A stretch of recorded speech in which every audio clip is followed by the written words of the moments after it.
3 ways to balance brain chemistry and face depression. Brain chemistry predisposes us towards certain moods. It is a fascinating process, while also complex, where any imbalance or alteration in our neurotransmitters can make us experience anything from the highest amount of motivation, to the worst sadness, to radiating joy. So, it's important to understand the basics so that you can face depression. These biochemical alterations depend on multiple factors. For example, there are endogenous types of depression where low serotonin levels lead us into a state of helplessness, anhedonia and permanent dejection. Exogenous depression, on the other hand, depends on dimensions related not only to the things around us, but also on the way we handle the things we are faced with every day and adversity, whether it be small or large. It is also known that, at the same time, depression is linked to certain amino acids and the combination of certain neuron transmitters like serotonin, norepinephrine and dopamine. Brain chemistry determines our emotional state and, while we know that in many cases we have no other choice but to turn to pharmaceutical drugs, we want to take the chance today to talk about some complementary strategies. There are natural ways to regulate many of these neuron transmitters. We will explain how.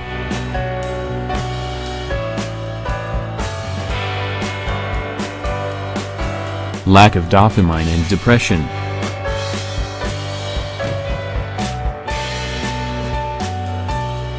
A low level of dopamine can turn into a range of very obvious symptoms: fatigue, apathy, mood swings, loss of interest in the things around us and depression. So, it can be difficult to face depression.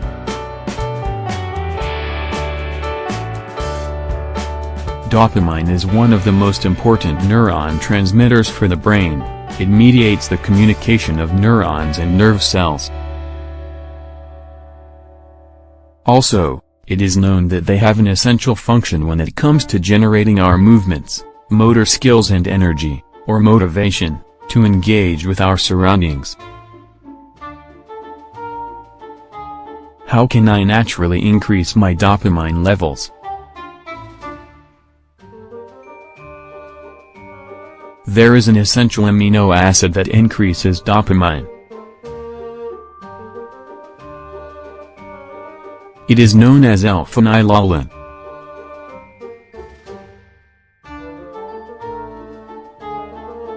Our body cannot synthesize alpha-phenylalanine naturally and, because of that, we need to get it through our foods. It is then that the alpha-phenylalanine converts itself into tyrosine and, at the same time, generates the production of dopamine. We can get this amino acid through the following foods. Meat, dairy products, nuts like almonds and walnut seeds, sesame, sunflower, pumpkin, bananas, beets, chocolate, green tea, blueberry juice, noni juice. Also, practices like meditation or moderate sports can help to balance the chemical levels of our brain. Serotonin, the happiness hormone.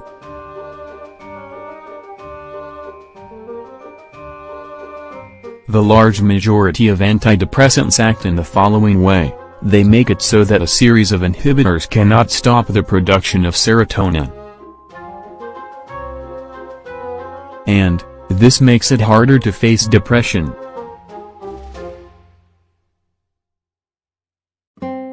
Low serotonin levels can cause stress, dejection, appearance of negative thoughts and despair.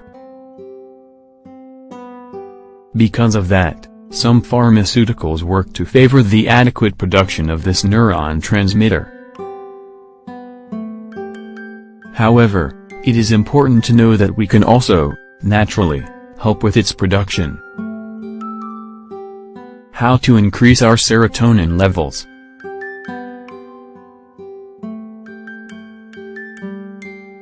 Improve your diet by increasing your consumption of bananas, dark chocolate, avocados, chicken, watermelon, blueberries, milk, plantains, and the same foods we use to increase dopamine levels.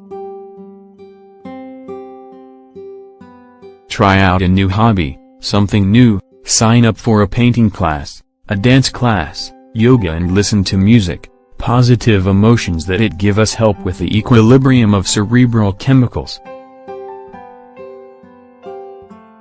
Go out and meet people.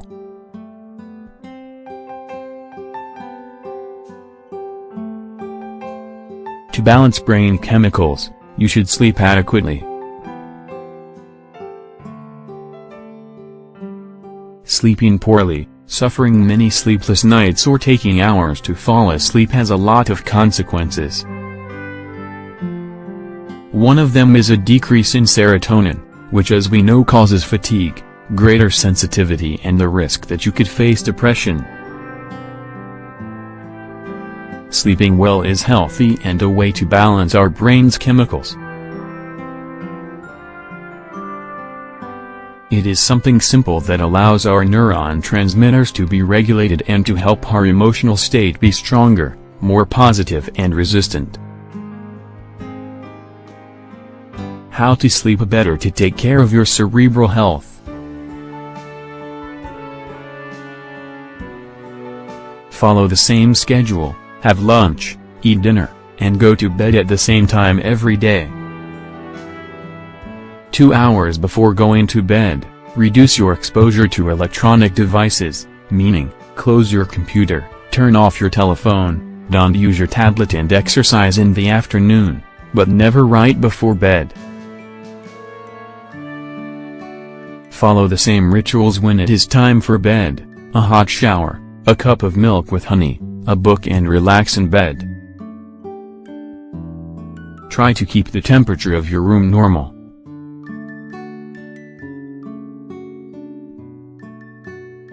Too much heat, just like strong odors, can affect your rest.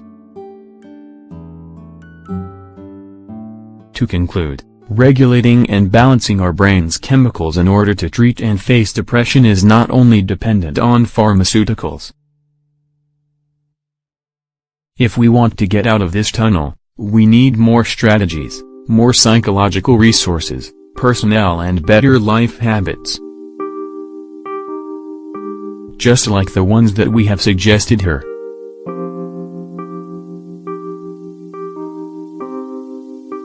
Should we put them into practice?